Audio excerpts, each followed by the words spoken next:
Hey guys, this is the 22 to 25 WRX under tray install. I'm going to show you a quick process on how it goes. So first thing we're going to do is the side brackets. You'll notice they're laser cut with a letter on them. It's going to be L or R, if you can see that here in the video. And the left is going to go, of course, on the driver's side, the R for the passenger side. First thing you do is you're going to take this bracket or this grounding strap, remove the 10mm bolt. That is going to feed through here and go up, and it's going to hold this through the slot in the top. It's going to mount back up to the chassis, and this will be onto the inside. This little lip will be to the inside. When you install this, it's going to be a 10mm bolt,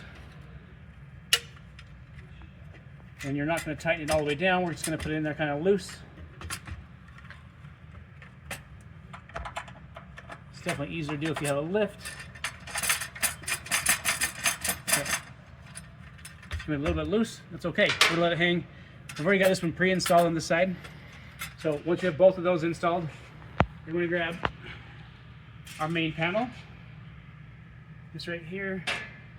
We're going to put these back bolts in first. These are going to be the 8mm bolts. They mount up right here on the back edge. Just thread them on temporary for now. And then 6mm bolts. We're going to hit these side brackets to hold these in place.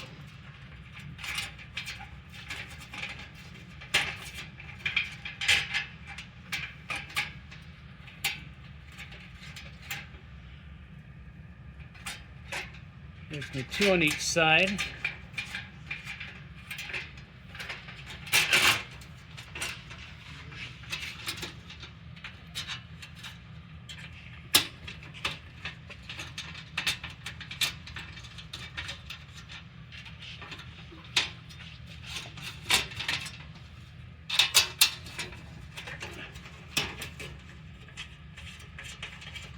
Once those are started, next thing we're going to do here, get the front panel installed.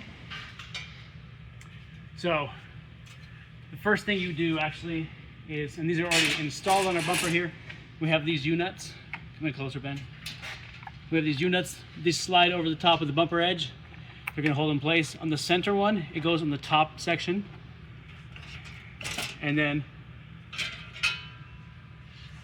we'll take the front panel,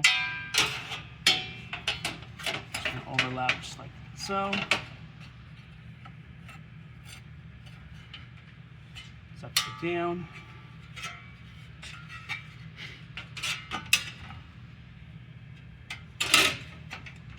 What I like to do is take these bolts here in the middle. I'm just going to help hold them out in place.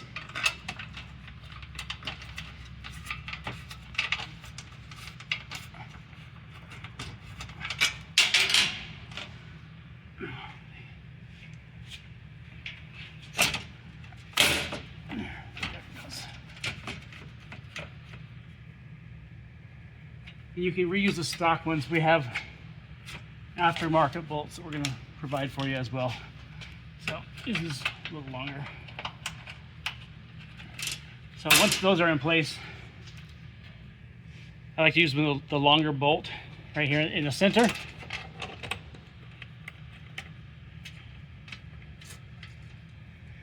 And these smaller 6mm bolts right here on all these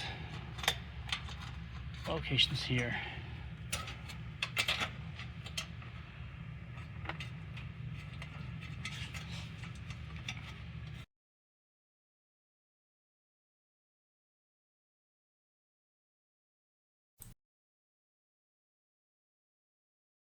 Now you can reuse, like I said, the OEM stainless bolts right here, or you can use the ones that we provide for you. The ones we provide for you get a little longer, they're going to work better, but they're different. They're 13mm, so it requires a different socket for those ones.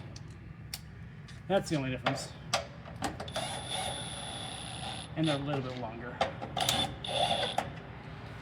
So once we've got all these bolts tight, the last thing that we're going to do is those side bolts that we have that are up above that we did in the beginning to put the side brackets on. Cannot forget about these ones. We need to make sure those get tightened down too. And they're all the way up here.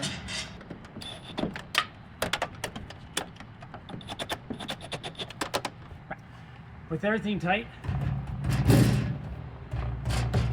you're gonna hear these little things will rattle because the door's off. If you want to come in here, you can see the drain plug right up here. It's gonna aim right here, so it's gonna come here out the door, and then up the sides here. I don't know if you guys can see this up here. Up these side brackets, you see those little bolts up the side. Those are the ones we tighten last. So you got the sides. You see we got the clearance of the exhaust right here. Sides for support, and then